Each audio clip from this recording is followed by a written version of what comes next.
naye bano abantu abali mu age ya maama wange majjajja omuntu okufukamira n'akuyita mami kirabika like ekitiibwa osanga oli ng'akusinga emyaka n'akuyita naye ndowooza sinabeera used ku kyo. Okay.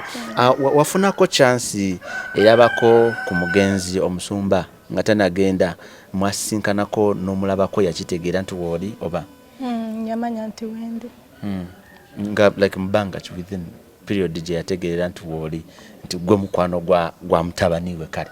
Okay, gwasooka twali mu mwaka ogusooka okwedetinga yasooka okukimanya yasooka okundaba then naddamu nandaba nga mulwadde. Okay. Awo kirungi. Now ekimuli kyetwalaba kyewali owereza omusumba mwaliwa pate yali yakyeyo gye twalaba era ekifana kye kisinga n'otambula naye pate zaaliwo nyingi ze muze mubeerako naye ekyo ekimuli kyali kyawa gwali mukolo ki? Tegwali mukolo. Naliwo ne mukwano gwange ne mulamu wange kati nga tugenze for ice cream. There is like a place bayitawo kwa Kamwesi. Akamwesi omanyiwaawo ku Gaza Road? Yes. Kati ne tugenda twali basatu. Ate ngono sister we oyo mulamu wange nga yogere ne brother we waliwo ko some misunderstandings. Kati namugamba ndi wano ne Fifi naye yakulinze and she's okay now. Then he came nga simanyi naye nga sister we yamuwa details na buli kimu.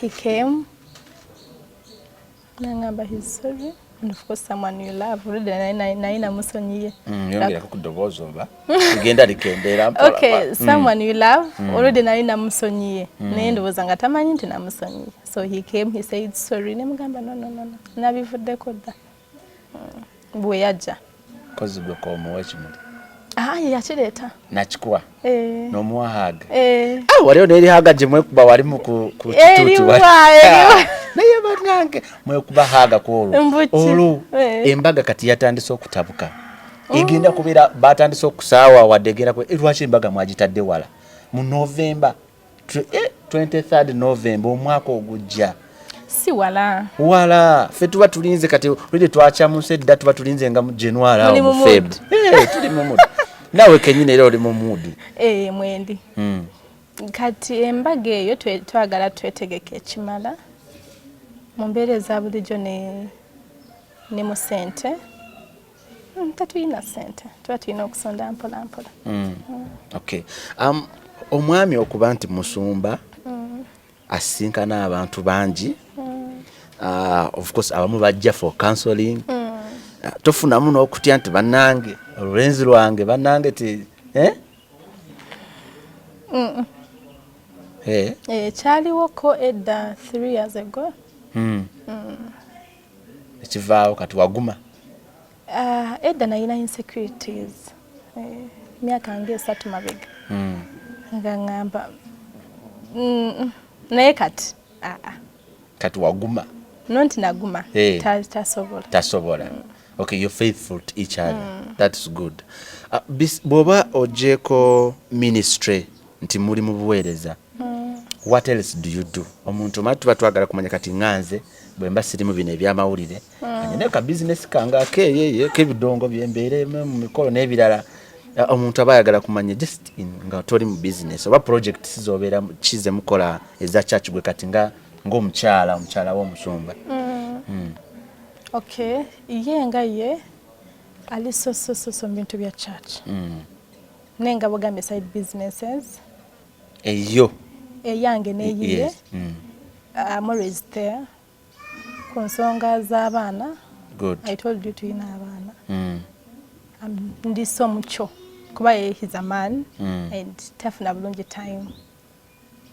So gwe oli mu ministry y'abaana. Okay. Aho kirungi. Yeah. So abantu abatulaba ababadde bakyayina questions ezo nyingi beebuuza. Nkimanyi eno interview esose ku TV sikyo. Kati kagambo kikoyinza okubagamba abenyinza okuyita sagala kubayita abateesi naye wali omuntu ali eyo nga ye azimbye omutima